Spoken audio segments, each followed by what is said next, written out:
Hi everyone, in front of me I've got MOTOROLA Moto G77 and let me share with you how to reset network preferences on this device.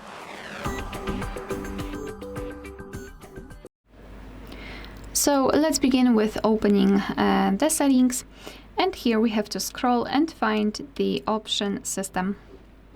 Then let's go to reset options, and here at the top, actually on the two first positions, we've got the option we're looking for. So we've got separately mobile network settings and Bluetooth and Wi-Fi.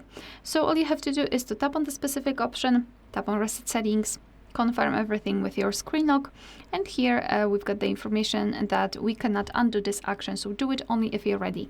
Just tap on reset settings and we just successfully reset mobile network settings. And same situation with Bluetooth and Wi-Fi, so just tap on it, tap on reset, and as you can see, Bluetooth and Wi-Fi were reset successfully. Alright, so that will be all. Thank you so much for watching. Please hit the subscribe button and leave the thumbs up.